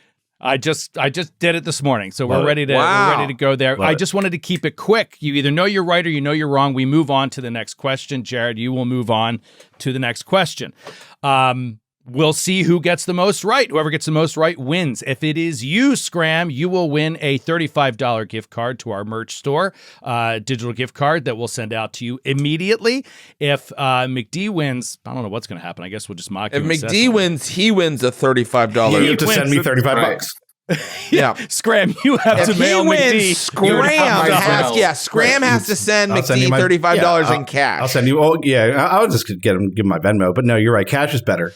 I'll give you my mailing address. I'll give you my mailing address. I can't wait. And the classy move would be a card too, Scram. Something nice. I mean, it could be something from Walgreens, but just something that shows that you care. Yeah, I'd appreciate that. Hallmark. If in the event of a tie, we do have a tiebreaker question, so don't worry, we should be fine there. And yeah, we'll just go from there. So I think that's about it at this point. McD, why don't you go ahead, remove your headphones. McD, go to the soundproof booth. Joe O'Brien, plug those ears up. Yeah, Joe O'Brien, are you timing for us as well? I am timing. I'm going to get my stopwatch ready here, and Scram. The timer will start. You'll get 60 seconds, and it will start as soon as Jared finishes reading the first question. Are you ready, Scram? I've been nodding my head this whole time, forgetting you can't see me, but yes, I am ready. Okay. Scram, Excellent. Are you ready to take a journey into the solar system? I hope I brought my helmet. Okay. All right. I'm ready when you're ready, Joe O'Brien. I am ready whenever you go. You start. All right. We're going to start with question 1, and then the timer will begin, Scram. Question 1. What planet is furthest from the sun? Uranus. Okay. Question 2. What planet boasts the largest mountain in the solar system called Olympus Mons? Mars? Question 3. What is the hottest planet in our solar system? Venus. Question 4. What planet is orbited by a moon called Titan? Jupiter. And finally, question 5. What moon is believed to have a buried ocean with twice as much water as all of the Earth's oceans combined? Titan? Yeah. Okay. All right. So we got 2 there, right? Do I have that? We got 2 out of the 5. Yeah. All we right. knew the hottest planet, right? And we knew Right. We knew Olympus Mons. All right. Before anybody can start typing, let's get McD in here. Let's bring him back on, and we'll do the same round of questions with McDizzle. We'll see if he can. Should we tell McD what he's got to beat or no? Should we leave it a mystery? No, this is going to be a tough one. Scram, we're gonna put you just mute your mic for a second on your end, and because we want to talk to you at the end here. So hang in there for a second, and we'll come back to you. Yeah, stay there, Scram. McD, are you feeling ready, buddy? Yeah, bud. All right. I'll start the timer when Jared finishes reading the first question. You'll get 60 seconds whenever you're ready, Jared. All right, McD, get in the mindset of Neil deGrasse Tyson. Because we're going to start the timer. We're going to start the timer with question number 1, which is... Hold on one second. McD, are you muted? Did you mute yourself on stream or anything? Oh, sorry, buddy. All good. We're good. Let us know if you can hear him on Twitch, guys. Yeah, you should be good. Okay, great. Okay. Whenever you're ready, Jared. All right, here we go. Question number 1. What planet is furthest from the sun? Neptune. What planet boasts the largest mountain in the solar system called Olympus Mons? Mars? Question 3. What is the hottest planet in our solar system? Venus? Question 4. What planet is orbited by a moon called Titan? Jupiter? Saturn. And question 5. What moon is believed to have a buried ocean with twice as much water as all of the Earth's oceans combined? Is that Io? Okay. That is Europa? Correct. It is Europa. Come on, McD. But your 3 was enough for a 3-2 victory. You win, McD. Scram, you can unmute yourself here. Doesn't Pluto have a larger mountain than Mars? I know exoplanet, but I thought there was like a crazy mountain on Pluto. I'm not sure, but it's not considered in the traditional these days planets. But hey, Scram, great work! You came on first ever Beat McD guest. Your answers were snappy. That one about Titan is tough. Both of you guys said Jupiter. Mm-hmm. You kind of feel Jupiter like has the most moons. It's the one that's known for having a lot of moons. I don't know that I would have been able to get these. Joe, do you think you could have gotten these? I think I would have gotten Europa, and I think that I would also be 50-50 on Titan. I would have been like Jupiter, Saturn. No idea on Uranus, though? Just fully didn't think it was Uranus? Well, I think it could have been 50-50 too. Like under pressure, I might have been like, duh, I knew it would be Uranus or Neptune, but I think I would have known Neptune. That's where I was stuck at. I would have known Uranus if I would have known Uranus any day. Any day, Scram. I know Uranus. It's something that I know about. Scram, thank you so much Thanks, for participating, dude. That was awesome. Sorry that we couldn't. Sorry, no prize. Scram. You got to win to get the prize. I'm going to DM Scram my address. Somebody got a prize. That's right. McD got cold hard cash out of Scram's wallet, which is great. McD, we didn't know how, what this was going to be like, how it was going to go, but you're 1-0. It's a good start. It was 1-0. I want McD to have a run where he's like, 10-0 before someone's able to topple him. We'll Cinderella Man story. Yes. Totally. Yeah. We'll see. But yeah, nice job, McD. Let's start wrapping things up here with the book club. We have exciting news on the book club. Yes. So, maybe we'll talk a little bit about what we're reading right now in a second, Joe, but I think we should announce the book that we have decided we will read for the Glass Cannon Radio Book Club. And that book will need to have been read in 1 month. That is when we were going to have the discussion. So what date? What does that put us at? Yeah, what date? I mean, it's going to be the same date, right? March dates are the same, so it would be March 5th. Right. Okay. Yeah. So that would be 4 weeks from now. The March 5th show of Glass Cannon Radio. Be prepared. We'll have a whole segment on this book that we will discuss. Jared, You Now, brought I this don't to know. me. You brought this. Yes. You're like, we should do this. I don't know if this book is good or not. No. But what I do know is that it's relatively short. So it's a low lift for our first book. And the reason I chose it is because it is part of what is, I think, a relatively new genre called a lit RPG. That is a novel with many qualities of a video game or tabletop RPG infused into it. So our first book for Glass Cannon Book Club will be Dungeon Crawler Carl by Matt Dinneman. And when I told you that title, Joe, you were like, that does not sound like something I would want to read. Nope. As soon as you said it, I was like, that sounds terrible. But it's a book club, right? That's what we're here for, is to, experience things we might not have tried otherwise. Yeah, a book club is designed for you to read books you don't like, Joe. Didn't you know that? Yeah, I think that's the whole purpose. It's good. I think I started it already. It's good. Full disclosure, and I was enjoying it. Yeah. Okay. Good. I'm not very far in, but I was got enjoying it and did not start it specifically because I wanted to have absolutely no first impressions or opinions when we talked about it here. But I'm looking forward to checking it out. Yeah. I mean, I'm going to start it today. Let's start it today and give up on it in about 3 days. And then we'll talk about it in a month. That's great. Well, it's great because, there's the TTRPG aspect to it. So we can draw in those kind of things, which, our show is a lot about TTRPGs. So yeah, I really look forward to the discussion, and I'm just happy that other people will have read a book that I've read. So I have someone to talk about books with. I have you ever done like a traditional book club, Jared? I have. In fact, over pandemic, I was in a book club where we would talk over Zoom, and it was only sci-fi and fantasy. And I ended up reading some of the worst books I've ever read.